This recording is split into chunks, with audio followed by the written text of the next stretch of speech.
All right, Daniel chapter 10, but I say to all of you, he is risen. But Daniel chapter 10, verse 1 through chapter 11, verse 1, this is a vision given to Daniel in the year 536 BC, which introduces the revelation that is given to Daniel in chapter 11, verses 2 to 45. And as Daniel, he's standing on the bank of the Tigris River, he saw a man whose description is quite similar to the description of God in Ezekiel chapter 1, verses 4 to 28, and the description of the Lord Jesus in Revelation chapter 1, verses 13 to 16. And this vision is so awesome that Daniel is completely overwhelmed by it. And then he's revived by an angelic being who informs Daniel that he came in answer to Daniel's prayer, but he was delayed in getting there by a conflict with an opposing spiritual entity called the Prince of the Kingdom of Persia. And after the angel Michael arrived at that battle, the first angel was freed to continue on to Daniel and to deliver the message to Daniel. The angel says in the second part of verse 21 that before he returns to that spiritual battle from which he was freed to deliver the message to Daniel, before he returns to that battle, he will reveal to Daniel what is contained in the book of truth, which apparently is the course of history as recorded by God in his foreknowledge. So he's going to reveal to him some of this book of truth. And I think chapter 10, verse 21, the second part, and chapter 11, verse 1, I think that's a parenthetical comment. I didn't denote that on the slide last week, but in keeping with the New English translation, the New International Version, I think it's best to see the second part of verse 21 and chapter 11, verse 1 as a parenthetical comment. The angel says in the second part of 21 that he and the archangel Michael, which possibly includes the angelic forces under Michael's command, he says that they are the only angels engaging these particular demonic powers, the king of Persia and the king of Greece. So he makes that comment, and he says in chapter 11, verse 1, that in the first year of Darius the Mede, also known as Cyrus, if you followed what I've said about that. So in the first year of Darius the Mede, which would be the year that Cyrus issues the decree permitting the Jewish captives to return, in that first year he stood up to support and strengthen Michael, meaning he joined the fight with Michael. And presumably the heavenly battle with the Prince of Persia began in earnest that year when the Persian king, the Persians conquered the Babylonians. In that first year, the Persian king issues this decree that the Jews can return from exile and go back and rebuild Jerusalem. So apparently that roiled the spiritual realm, and the spiritual battle in that regard began in earnest at that time. Now in chapter 11, verse 2, the angel tells Daniel that he will now reveal the truth to him. So we're going to look into this book of truth that I say to you is God's record of the future based on his foreknowledge, history as it is unfolding under God's hand. And he informs him that 3 more kings will arise in Persia before a 4th wealthy king.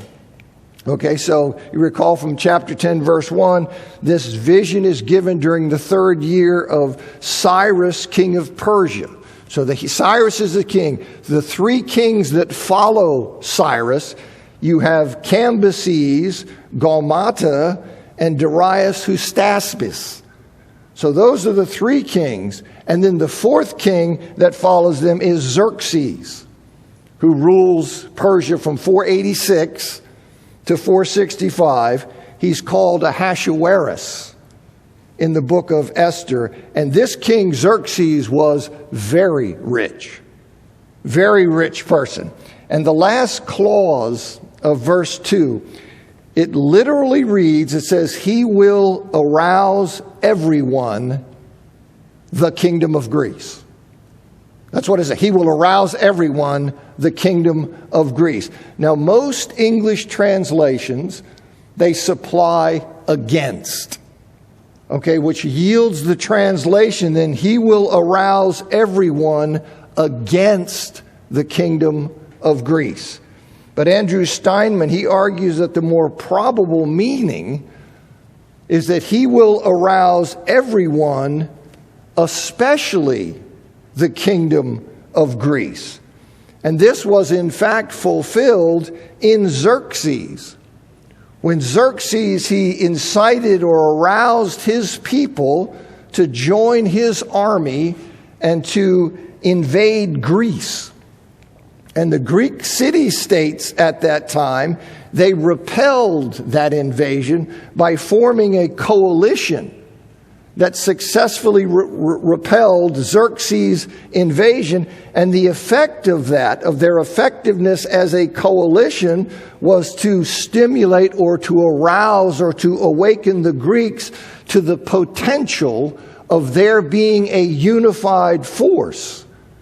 And that unity of Greek states to which Xerxes' invasion aroused them of that potential, that unity was actually realized just over a century later with Philip of Macedonia, who is the father of Alexander the Great.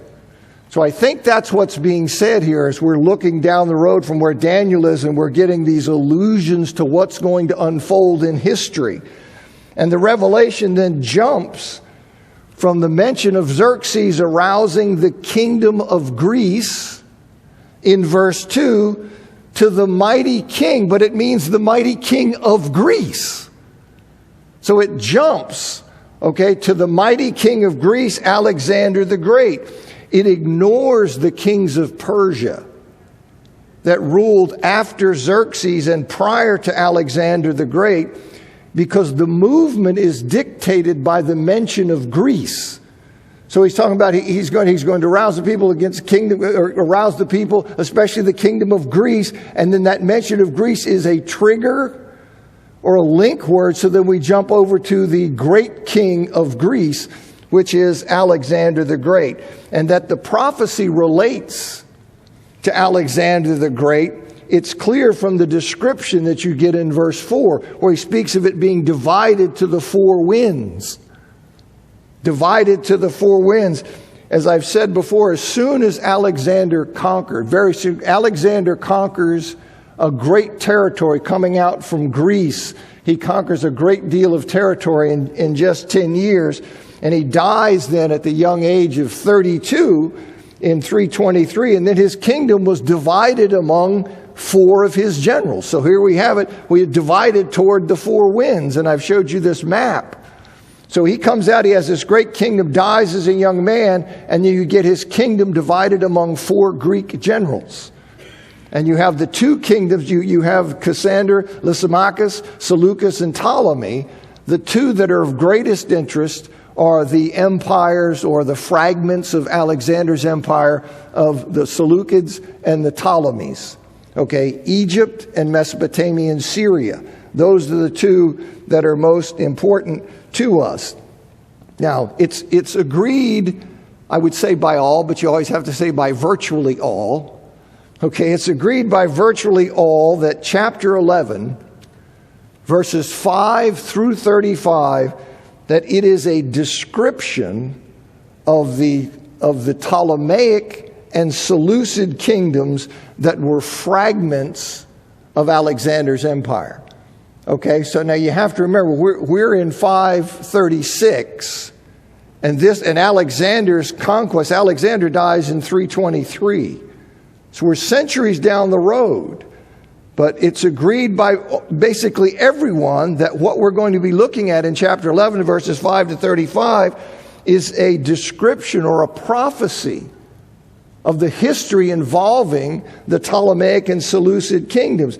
And the details of these prophecies, as they play out historically, it's so amazing that skeptics claim, listen, they had to have been recorded after the fact and then projected back as though it was a prophecy given to them. Well, then if that's true, then the Bible's false. right? And so we know that's just, no, you're just wrong. God knows the future, and he revealed it to Daniel. Okay, but it is because it is unusual in some of the details, as you'll see. Now, as we look at this, I hope this chart will help you. It is a chart of the rulers down to the middle of the 2nd century on both the Ptolemaic and Seleucid empires, those fragments of Alexander's empire. Ptolemies are in Egypt, the Seleucids are in Mesopotamia and Syria. And so here you have, going down on this side, on the left side, you've got the Ptolemies, and on the right side, the rulers, it's the Seleucid rulers, but they changed names between Seleucus and Antiochus. Those are the two king names. And you can see, and I hope I'll come back to this and highlight different things to kind of try to keep you oriented in this unfolding of the prophecy and its fulfillment here. Now, the king of the south, we see here in Daniel chapter 11, verse 5. The king of the south refers to the Ptolemaic rulers. They're down in Egypt. The king of the south is the Ptolemaic rulers, and the king of the north refers to the Seleucid or Seleucid, some prefer, rulers. Now, verse 5, it describes how, so here you get this, the king of the south, that's going to be rulers in Egypt, shall be strong. One of his princes shall be stronger than he, and shall rule, and his authority shall be great authority. Well, what happens historically? Well, historically, Seleucus the first, who's a ruler or a powerful person in the Seleucid kingdom, he fled to Egypt in 316 BC. So that's before Ptolemy first, is before the time of his formal reign, but he's still a power. Egypt is still a power there. In 316, this ruler from the Seleucid kingdom, he flees to Egypt when he was attacked by a man named Antigonus, who is another Greek general. So you've got this Greek general, Antigonus, thinks he ought to be the big guy in the Seleucid kingdom. And so he's attacking. So Seleucus goes to Egypt, and the person who's Ptolemy the first, or to be Ptolemy the first, he puts him in charge of his army, or makes him a general. And then after Ptolemy and Seleucus together, they then defeated Antigonus, this other general who was trying to take the position of Seleucus. They defeat this guy Antigonus in Gaza, and then after that, Seleucus returns to Babylon. So he returns to Mesopotamia, to the Seleucid territory, and then after Antigonus's death in 301 BC, Seleucus's kingdom came to exceed that of Ptolemy the first. It became greater than Ptolemy the first. And so this is what was depicted, what was alluded to in verse 5. And verse 6 describes a peace treaty between Ptolemy II and Antiochus II that was entered around 250 BC. Okay, so we're just talking to verse 5, maybe around 300 BC, so some 50 years later. We have a reference in verse 6 to a peace treaty between Ptolemy II and Antiochus II. So they say, listen, why don't we just get together and have an alliance?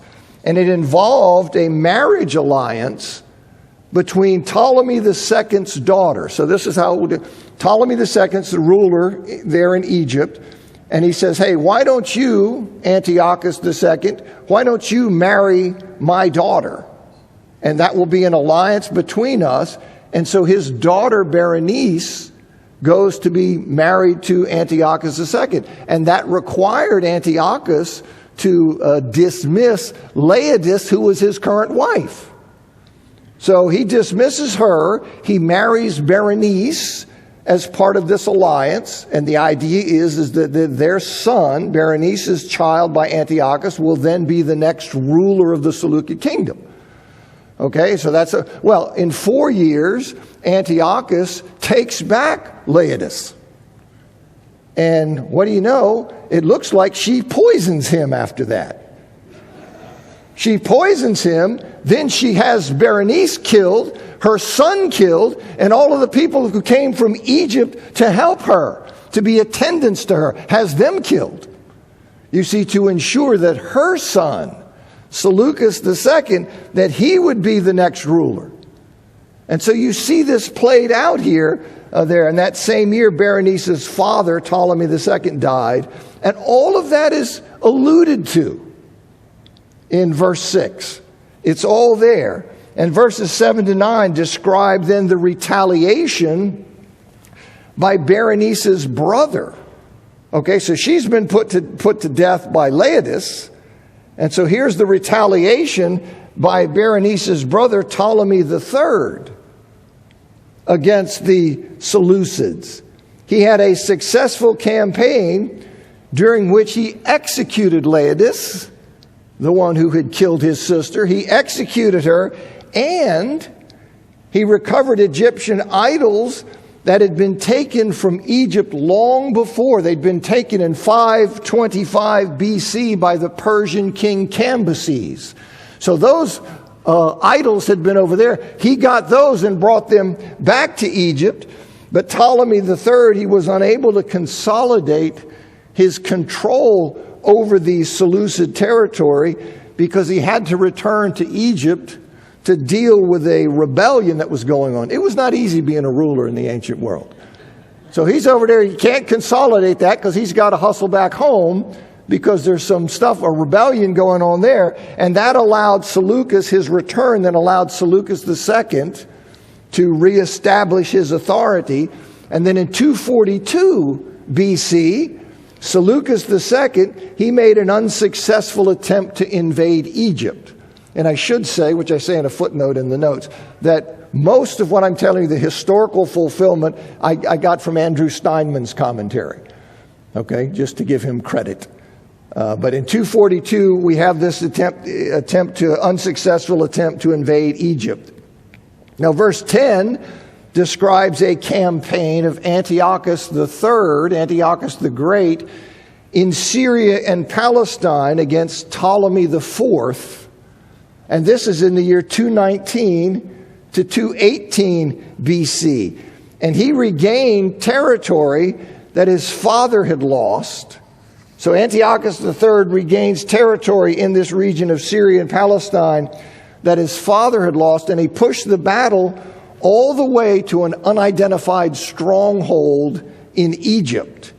And then verses 11 to 13 describe the response of Ptolemy. So that's 219, 218. And verses 11 to 13 describe the response of Ptolemy IV in 217 BC to that successful campaign of Antiochus, where he took back land his father had lost in Palestine. So now Ptolemy IV is pushing back against that, and he fought against Antiochus. And though Antiochus, he had raised a huge army, that army was given into Ptolemy's hand. And Ptolemy regained control of Palestine and southern Syria. But rather than press his advantage and keep going, he chose to make a treaty or to make peace with Antiochus III. So despite killing nearly 20,000 of Antiochus's troops and regaining some of that territory, he didn't prevail in the sense that Antiochus would attack again some years later in 204 BC. Okay, so it wasn't a permanent fix. He didn't vanquish him. He doesn't go, he wants to make peace, but Antiochus lives to attack again. And ultimately he attacks again in 198, that I'll talk about more in a minute. And at that time, he ends Ptolemaic control of Palestine. So 204 attacks, and 198, he essentially ends their control there. Now Ptolemy returned to Egypt, where the 2nd century BC historian Polybius says of Ptolemy that he gave himself up to a life of debauchery. Okay, fulfilling that reference in verse 12 to his heart being exalted as he went and pushed. He was able to push Antiochus back in that short-lived victory or non-permanent victory until 198. So he's flying high and he goes back and thinks he's the cat's pajamas and lives a life of debauchery.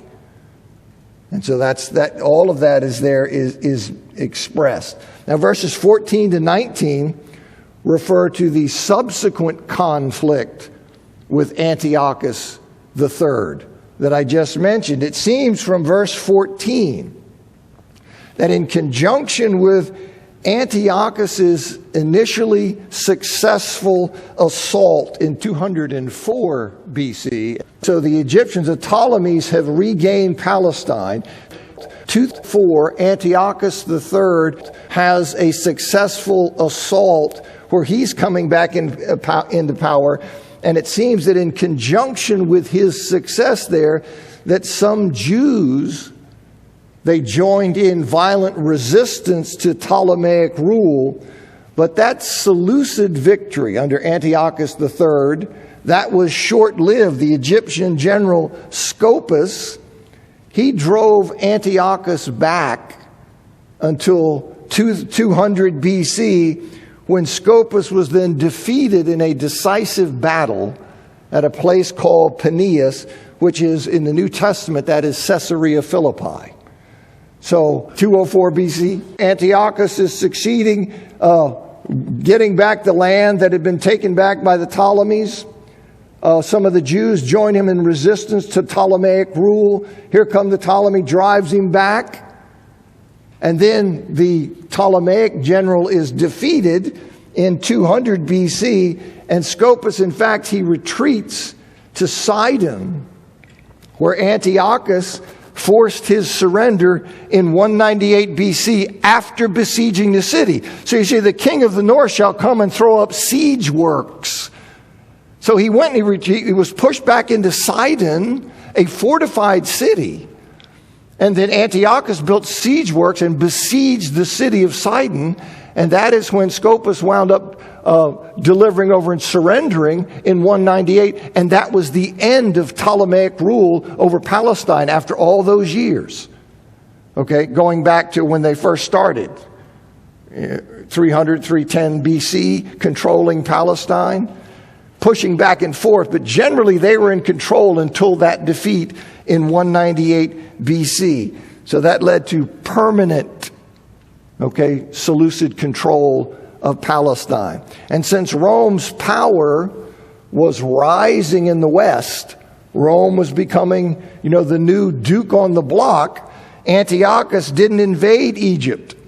After in 198, when he gets the surrender and he gains control of Palestine, he didn't keep pushing on down into Egypt. Instead, as is prophesied in verse 17, he entered into a marriage alliance by giving his daughter to be the wife of Ptolemy V. And that's how this worked a lot of times, that I give you my wife. Now, he apparently was hoping that she would help him destroy the Ptolemaic kingdom from within. In other words, he gave him his daughter to marry her as an alliance, but it wasn't really an alliance. She was to function as a double agent.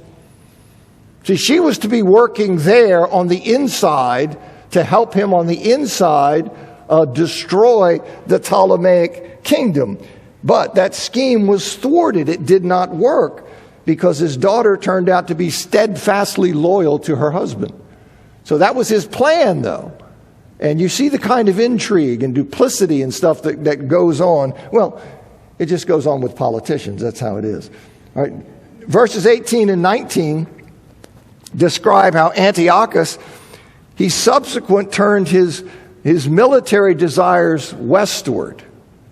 So he's now looking westward across the Mediterranean until the Romans and the Greeks defeated him at Thermopylae in 191 BC. And the Roman General Lucius Cornelius Scipio, drove Antiochus III, drove him eastward and defeated him at the Battle of Magnesia in 190 BC. And in 188 BC, Antiochus, he was forced to accept a treaty because he'd been beaten. So he was forced then to accept a treaty with the Romans that made him a vassal, basically made him a puppet. He had to do what the Romans told him to do. Made him a vassal, and it forced him to send his son, Antiochus IV, to send him to Rome as a hostage.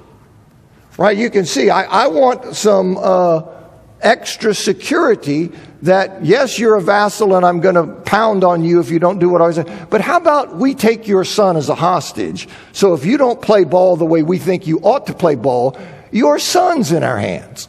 So it just gives you a little more juice, a little more pressure on him. So that's Antiochus IV. Okay, that's Antiochus who will become Antiochus Epiphanes.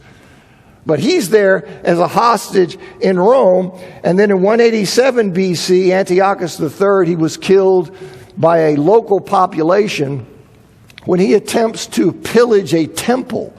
It was a temple of Bel or Zeus. He wanted to get funds that he needed to pay the tribute that he has to pay to Rome. So he goes and he pillages that temple, and the locals killed him. And so that he dies in 187. Now in verse 20, it refers to the reign of Seleucus IV, who is the successor of Antiochus III, Antiochus the Great. And he sent his finance minister, a man named Helidorus. He sends this finance minister to Jerusalem to loot the temple. But he was prevented from doing so, and Seleucus IV dies in 175 BC under mysterious circumstances. This is pretty common. He dies under mysterious circumstances, it being thought that he was poisoned by Helidorus. Okay? And this poison seemed to be the way to go. That's why these guys were so paranoid, and they had testers and all this stuff. Because that seemed to be the way, if I'm going to kill you, I'm going to slip something in your food. Now, we can have an arm thing, but if I can get to you and drop some of this serious poison on you, I'll take you out that way. And so that was a fairly popular way of going. Now, Antiochus IV, he was the guy, remember, he's the son who was held hostage by the Romans. Antiochus IV, he was returning to Syria from years of captivity in Rome when his brother Seleucus IV died. So that's 175 BC. Antiochus IV is on his way back from being this hostage. He's coming back to Syria. And Antiochus, he had been released in exchange for Seleucus IV's eldest son, Demetrius, who was the rightful heir to the throne. So Demetrius was next in line. All right, so we have Antiochus IV, but Seleucus IV dies. His son Demetrius is next in line for the throne, but he gets swapped off. He gets sent over to Rome, and Antiochus IV comes back to Syria in 175. Now there is another son that he has, who's another nephew of Antiochus IV, and this son is also named Antiochus, okay? But he is an infant, and so he's next in line. So Demetrius is next in line. He's shuttled off in exchange for Antiochus IV. Next, we have this nephew of Antiochus, who's also named Antiochus. He's the next in line. And so what does Antiochus IV do? He goes to this king. He goes to a king, Eumenes, the king of Pergamum. He gets him to support his bid to become co-regent.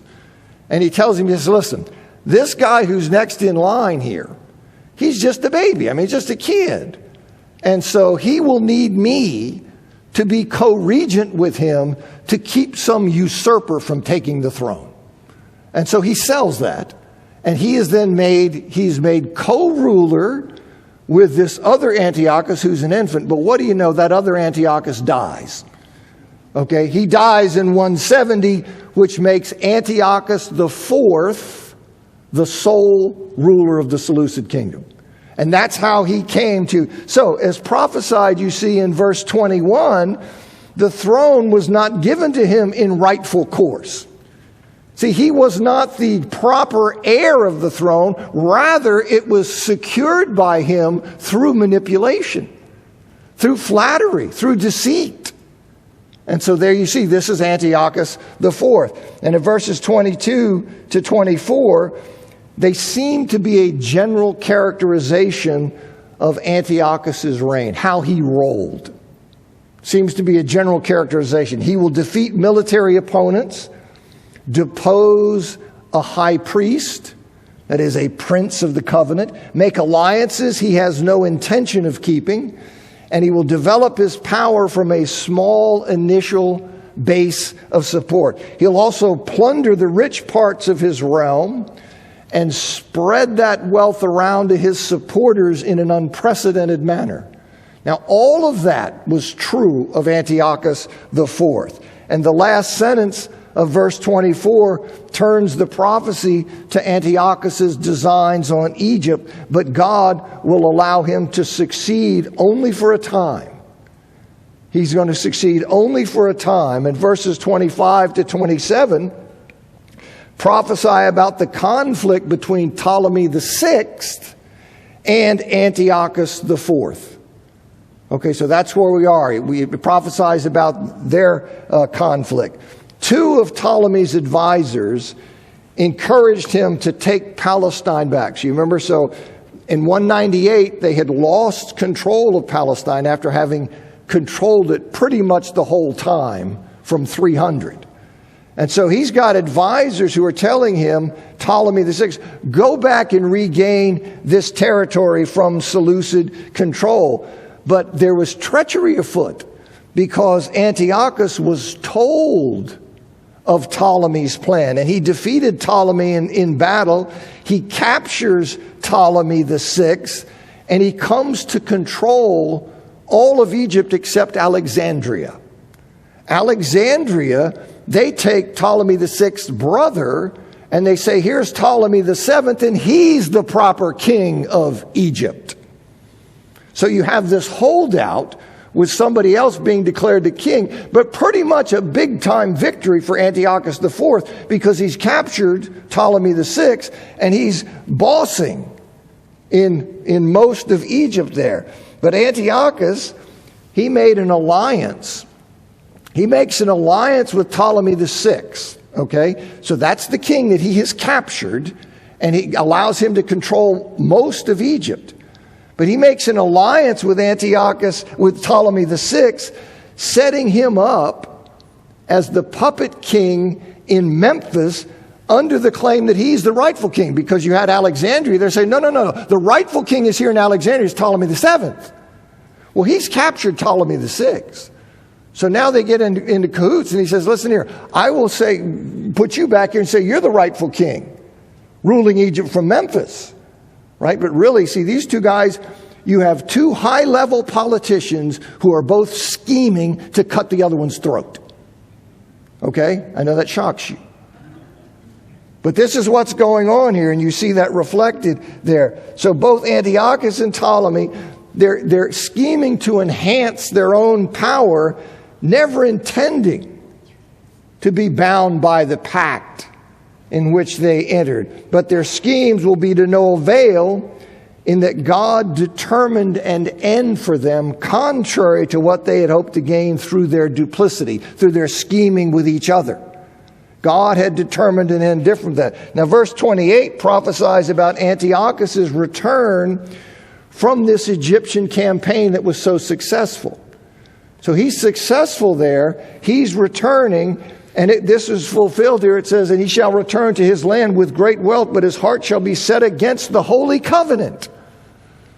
So he's coming back feeling his oats, and he comes back and he's going to wind up attacking Israel in the Holy Land. And this was fulfilled when he comes back and he plundered the temple, as reported in 1 Maccabees chapter 1, verses 20 to 28. I think I read that last week. So he comes back feeling his oats, he plunders the temple, and apparently, see, his victory over the Egyptians, except for Alexandria, encouraged him to express his hostility toward the Jews by taking valuables from their temple. And that is what he did. And then verses 29 to 30, these were fulfilled when Antiochus, 2 years later, he launches another campaign against Egypt, where by this time now, Ptolemy VI right? He had captured Ptolemy. He installs him down here as his guy. They're in coots. They're going to work together. No, you're right. You're the right king, true king, not your brother Ptolemy the Seventh. You're the right guy. But by this time, 2 years later, Ptolemy the Sixth and Ptolemy the Seventh, they had become joint rulers. Okay, so like I said, nobody's intending to keep any of these things. They're just scheming for their own power. So these two become joint rulers, and that brings Antiochus back down to Egypt. But this time, he comes down and he's forced to withdraw in humiliation by Roman power.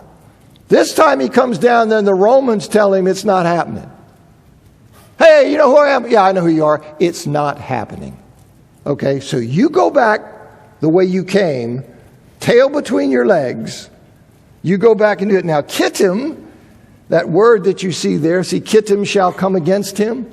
Kittim, that can be a general term referring to parts of the Mediterranean that lay to the west of the Middle East, in other words, Rome. And in fact, the Septuagint, the Greek translation of the Hebrew Old Testament, the Septuagint simply has the Greek word for Romans there. Okay, so that's what we're talking about, the Romans. And on his return now, he's been spanked, he's humiliated, he's angry, he's wanting to really flex his muscles. And he comes back to Jerusalem and he takes harsh vengeance on Jerusalem because of their attempt to unseat that high priest named Menelaus that I mentioned before. So he had appointed Menelaus, who was a very pro-Hellenistic guy. Let's get these Jews off of this Jewish stuff and let's make them Greeks. Okay, so he was very pro-Hellenic, and he'd been appointed by Antiochus. And so they had tried to unseat him, and he comes back having just been spanked by the Romans, and he's enraged about this. And so that they would try to overturn his hand-picked priest, and so he winds up attacking them. He showed favor toward those who forsake the covenant, meaning he showed favor toward those who supported his Hellenizing agenda.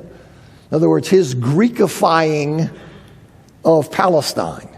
So he supported those people.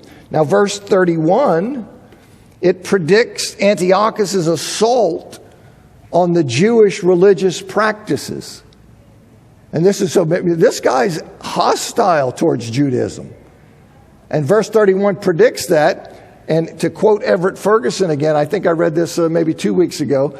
He said, the walls of Jerusalem were broken down, a new citadel, the Acra, was erected to dominate the temple area, and a garrison was stationed there, converting the city into a military settlement. Menelaus and the Jewish Hellenizers collaborated with the military settlers in modifying the temple service into the worship of the Semitic Lord of Heaven, Baal Shemayim, who was identified with Zeus. According to Jewish sources, Antiochus IV in 168 or 167 BC issued decrees prohibiting the practice of the Jewish religion. You don't get much more hostile than that. Okay? The scriptures were to be destroyed. The Sabbath and festivals were no longer to be observed. The food laws were to be abolished. And circumcision was no longer to be practiced. 1 Maccabees 1, 41 to 64. Moreover, at the end of 168, 167, a smaller altar was erected on the top of the great altar of burnt offering, and as the supreme insult to Judaism, swine were sacrificed on it. You see, and this is, I told you, this is what stimulated the Maccabean revolt in 166 BC, which was successful. And that is what Hanukkah is after the success, the days of purifying the temple from this assault. The Gentiles have defiled the temple, so when they were successful, the Maccabeans, then they have this time of purifying the temple from this Gentile sacrilege. But this is what's going on now. Now, verses 32 to 35, I know the bell's going to ring, and you probably are happy about that, but I'm not. Okay, verses 32 to 35, they predict the resistance to Antiochus by those faithful to God. So this is extreme persecution. And here you have the prediction of the resistance to that persecution by those who are faithful. Those with Daniel's kind of wisdom about God, they will enlighten and influence others but they will also suffer persecution. They will stumble. They will have difficulty. They're going to be harmed. And in their hardship, it says they'll receive a little help. That's probably referring to the encouragement they receive from those joining the resistance, it being little help, probably in contrast to the greater help that God would later provide. But it's revealed that many at that time will be insincere in their affiliation with them. You see, and that just seems to be pretty common. And the purpose of this persecution of the wise, those who see correctly how they are to relate to God, the purpose of that is the refinement and purification of their faith so that they may be ready for the ultimate end, which still awaits the appointed time that is beyond the time of their suffering. Okay, now this is probably a good place to stop, because with the early church fathers and with many modern commentators such as Edward Young, Gleason Archer, Sinclair Ferguson, Stephen Miller, Andrew Steinman, I think my view is that the focus at verse 36, so from 36 to 45, the focus shifts to the end of history. So we've been dealing with Antiochus IV, his psychosis and his rage against the Jewish religion. I think at 36 we now change the lens and we jump down to the end. We jump down to the end of history, to the time of Antichrist, that final climactic opponent of God. Now, there are admittedly no definitive indications of that shift. Okay, I understand that. There are no clear, like saying, hey, okay, now we're shifting all the way. There are no definitive indications of that shift. There are only hints. There are hints, but that may be a way of suggesting, you see, that Antichrist will be a kind of Antiochus. He will be one with Antiochus in spirit. He will be a kind of king of the north, but on steroids. All right, if I'm alive next week, we'll go at it again. Thanks for coming.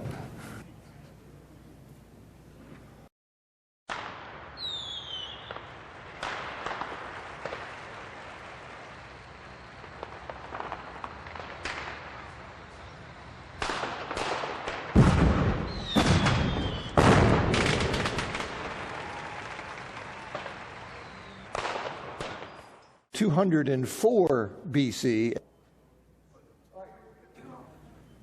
204? 204? 2004? 204 BC?